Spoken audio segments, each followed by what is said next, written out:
Hola muchachos, el día de hoy trabajaremos con el tema mezcla.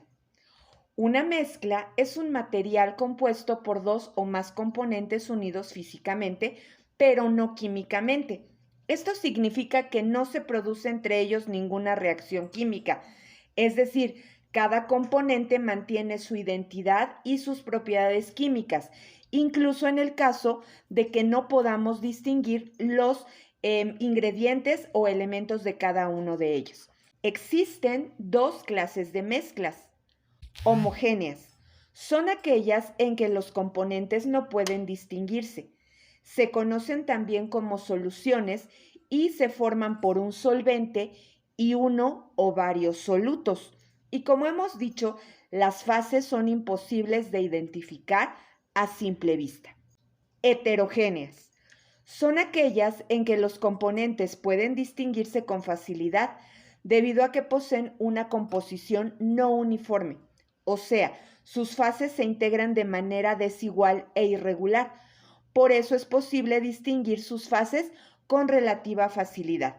Veamos ejemplos de cada una de ellas. Ejemplos de mezclas homogéneas. El aire es el gas común que respiramos a diario. Esta es una sustancia que mezcla diferentes gases como el oxígeno, nitrógeno, argón, entre otros, que son imposibles de percibir a simple vista y que a menudo son inodoras, es decir, que no tienen olor. Las bebidas alcohólicas. Estos se mezclan hasta adquirir una apariencia uniforme y aunque podamos saborear sus integrantes, no podemos señalarlos a simple vista. Agua con azúcar. Cuando hacemos agua de algún sabor y mezclamos agua con azúcar, no se pueden apreciar los elementos por separados. Aleaciones metálicas, como por ejemplo el acero inoxidable, el bronce y algunos otros, donde se mezclan dos o más metales y se funden hasta dejarlos que se hagan sólidos. Sin embargo, al estar mezclados, no podemos distinguir uno del otro. Amalgamas. Sí, seguramente te acordaste de tu dentista. Las caries se tapan o se tapaban con una mezcla de mercurio y algún otro metal. Sin embargo, esto en la actualidad ya no se practica porque el mercurio es perjudicial para el hombre. Espumas de afeitar. Estas son mezclas de agua, jabones, glicerina, mentol y a menudo se acompaña de algún tipo de gas si es que viene en spray. La sangre. Es también una mezcla homogénea de un número inmenso de compuestos, tanto líquidos, sólidos, gaseosos, que unidos se ven como un líquido espeso, pero no podemos distinguirlos por separado. Ahora veremos ejemplos de mezclas heterogéneas. Una ensalada. Este es un ejemplo de mezcla heterogénea porque podemos apreciar cada uno de sus componentes a simple vista, pero funcionan todos en conjunto. Pero aún así, si quisiéramos separarlo, lo podemos hacer. Agua y aceite.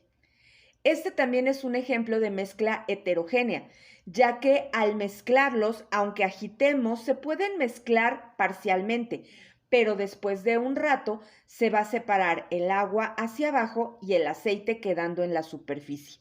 Algunos medicamentos.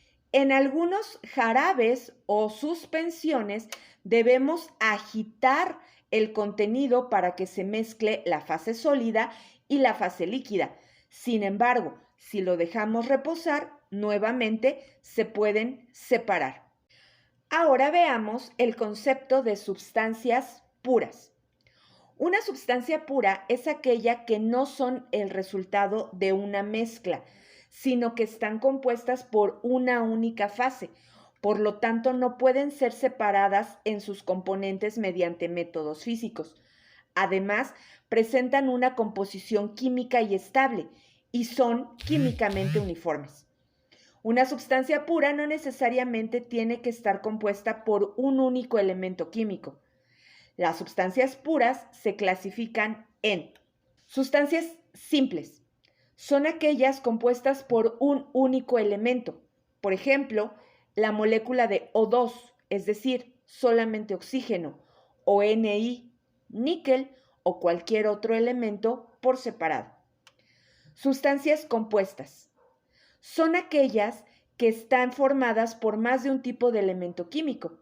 Por ejemplo, el agua cuya fórmula química es H2O, dióxido de carbono, CO2, hidróxido de aluminio, AlOH3, y así las sustancias compuestas se les llama también compuestos químicos. La única forma de separar los elementos de una sustancia pura es utilizando métodos químicos, es decir, transformándola en otras sustancias o directamente en sus elementos químicos.